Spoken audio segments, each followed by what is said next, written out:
Have you ever experienced an impulse, thought, or desire that was so unsettling that you immediately tried to dismiss it? That act of rejection, where you silence a part of yourself, marks the emergence of what Carl Jung referred to as the shadow. It encompasses everything we suppress, deny, or refuse to recognize, yet it never truly vanishes.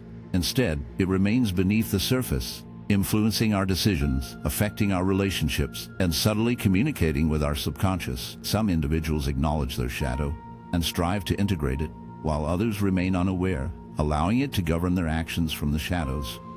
But why is this the case? Why do some individuals grow and evolve while others seem stuck in a cycle of deceit, cruelty, and self-sabotage? Many perceive the shadow as solely negative, filled with evil impulses, anger, greed, or malice. But Jung's idea extends beyond simple morality. The shadow is not just about what is wrong, it includes what is unacknowledged. A person conditioned to be submissive may hide their strength and assertiveness. A child taught that showing vulnerability as a sign of weakness might stifle their emotions and compassion. Over time, these repressed aspects do not simply disappear. They emerge in unconscious behaviors, projections onto others, dreams, and obsessions. Some confront their shadow and embark on the challenging journey of self-awareness, while others bury it deeper, either unable or unwilling to confront their authentic selves. The distinction between those who transform and those who remain stagnant lies in their ability to handle discomfort. Confronting the shadow necessitates facing painful realities, our fears, imperfections, and contradictions. This can be daunting. It requires humility, bravery, and introspection. For some individuals, the thought of acknowledging their weaknesses is intolerable. They construct barriers of denial, rationalize their behaviors, and project their inner turmoil onto others. Rather than engaging in self-examination, they resort to blaming, manipulating, and deceiving, as it is simpler than reflecting on themselves. Over time, their shadow gains dominance, molding their identity until they fail to recognize or care that they have become its pawn. However, not everyone with a shadow is destined to be controlled by it. The key distinction between growth and stagnation hinges on one vital decision. Will you face your darkness, or will you allow it to define you? Those who embrace their shadow become more complete, authentic, and genuinely powerful. In contrast, those who shy away from it become its captives. They rationalize their most harmful actions, create facades to safeguard their ego, and dismiss any chance for personal development. This is why some individuals remain unchanged. Doing so would require dismantling the identity they have constructed, an identity that, despite its destructiveness, feels more secure than facing the unknown. There is a reason some resist change, even when it is painfully obvious that they should.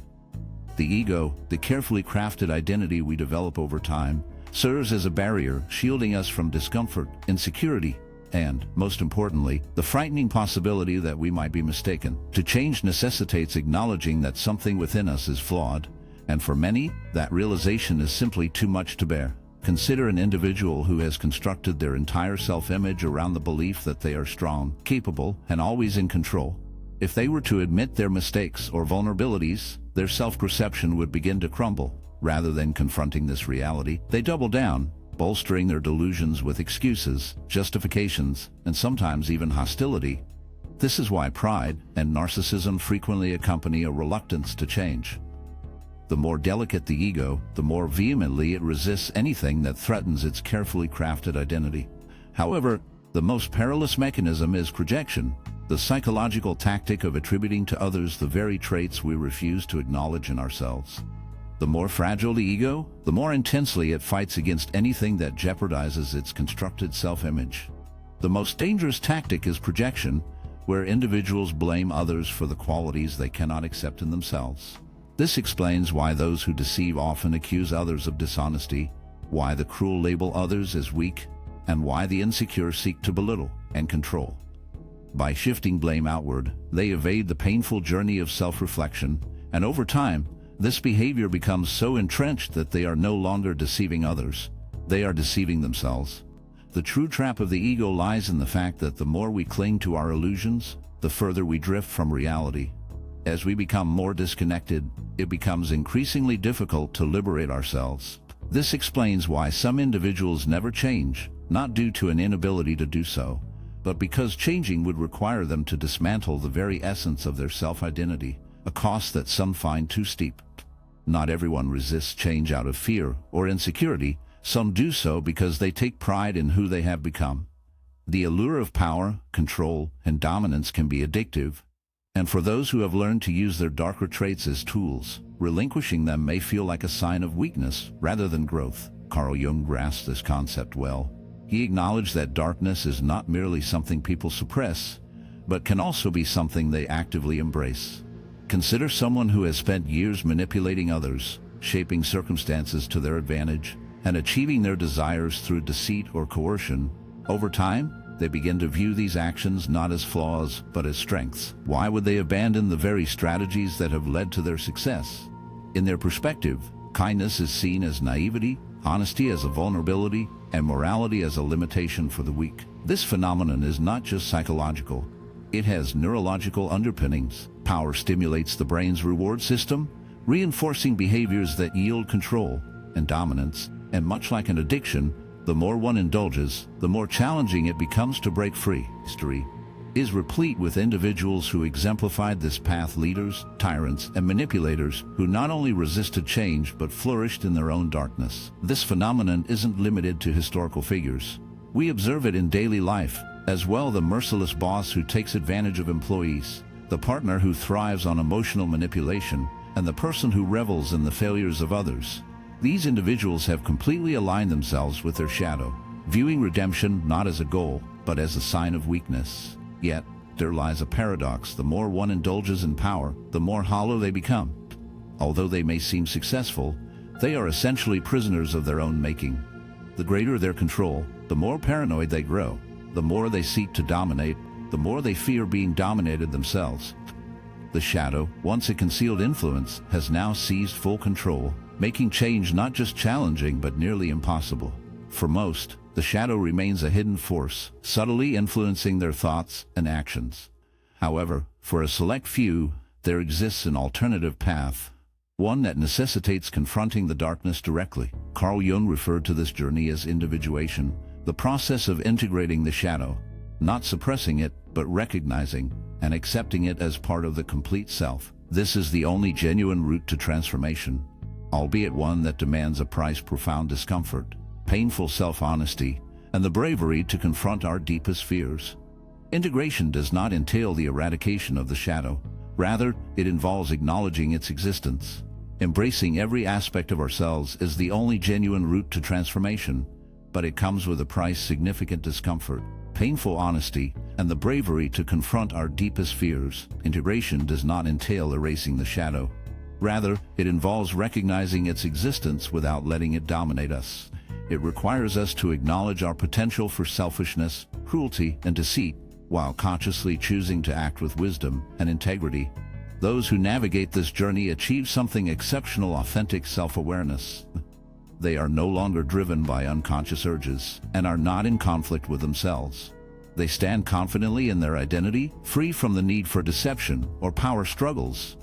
But why do so few succeed? The answer lies in the harshness of this process. It necessitates an ego death, a dismantling of outdated identities, false narratives, and comforting illusions. It calls for the acceptance of painful realities: that we have hurt others, that we have shown weakness, and that we are not as virtuous as we once thought. Many embark on this journey, but retreat when the burden of self-awareness becomes overwhelming, and those who have constructed their lives around their shadow often refuse to even begin. So, what distinguishes those who transform from those who do not? The answer is both simple and profound: a readiness to endure suffering in pursuit of truth. Genuine transformation is not about seeking comfort. It is about facing challenges head-on. In a world where many strive to escape their suffering, only a select few choose to confront it. What becomes of those who refuse to acknowledge their inner darkness? Initially, everything appears normal. They carry on with their lives, clinging to their illusions, rationalizing their behaviors, and steering clear of genuine self-examination. However, the reality is that the shadow does not vanish. It merely intensifies in the shadows. Eventually, the consequences of ignoring it become unavoidable. Repressed shadows do not remain hidden indefinitely. They emerge through harmful behaviors, emotional eruptions, broken relationships, or even health issues. A person who stifles their anger may become perpetually passive and bitter. Someone who denies their need for affection may turn cold and detached. Those who refuse to recognize their imperfections often project them onto others, fostering cycles of conflict and self-sabotage.